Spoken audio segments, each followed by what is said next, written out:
Sunod-sunod na naman ang mga kaso ng mga nakawa ng laman ng maleta ng mga pasahero at ng mga OFW sa loob ng NAIA.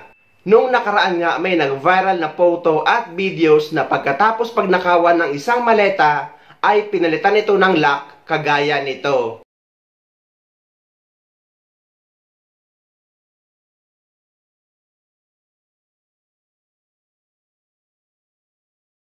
At ngayon naman ay ginupit na nila ang zipper ng isang maleta para mabuksan at pagnakawan. At ayon sa caption ng uploader sa video, ay nangyari ito sa NAIA at nanggaling siya mula sa Japan. OMG! Anong ginawa nila sa maleta ko? Ginupit! Oh my gosh! Ginupit oh! Grabe! Binuksan yung maleta ko, ginupit nila. Inubos yung zipper niya, oh. Oh my gosh. Ay? Ano nangyari? Ayan, sira siya. Sira na yung maleta ko, oh.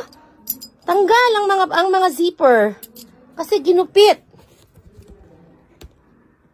I don't understand. Ay, grabe.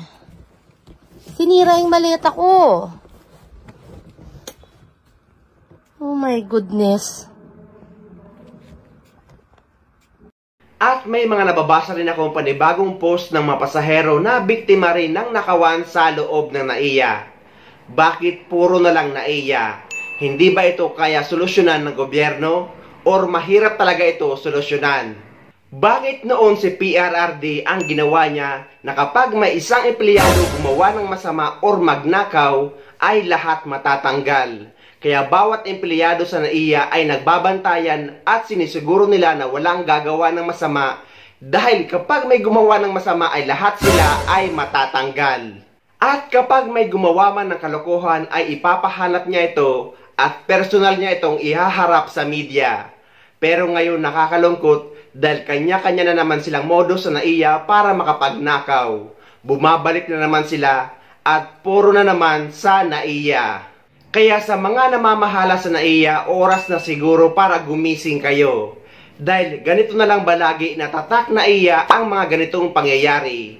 Hindi naman maaaring sa Japan ito ginawa dahil alam naman natin kung paano mag-handle ng mga maleta sa Japan at sa iba pang bansa. Though nangyayari din ito sa iba pang mga bansa pero hindi kagaya sa Pilipinas or sa NAIA na palagi na lang na nakasanayan nang nangyayari ito na kapag uuwi ka sa bansang Pilipinas ay wala kang peace of mind na baka may mangyari sa dala mong bagahe o sa dala mong maleta na madalas ay ganun na nga ang nangyayari. May nakuhanan pang video dito kung paano isinasagawa ang pagnanakaw sa mga maleta.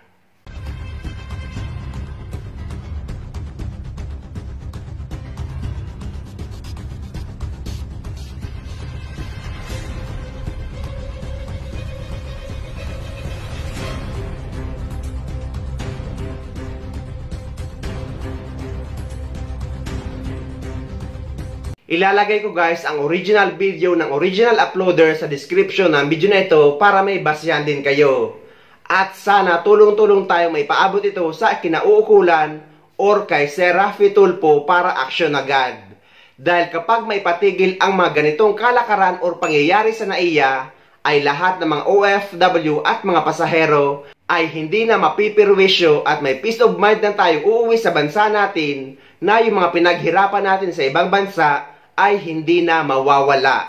Though mukha siyang imposible pero hindi pa rin tayo nawawala ng pag-asa lalo na kapag naging pribado na ang NAIA na sana mawala na at matigil na ang mga ganito.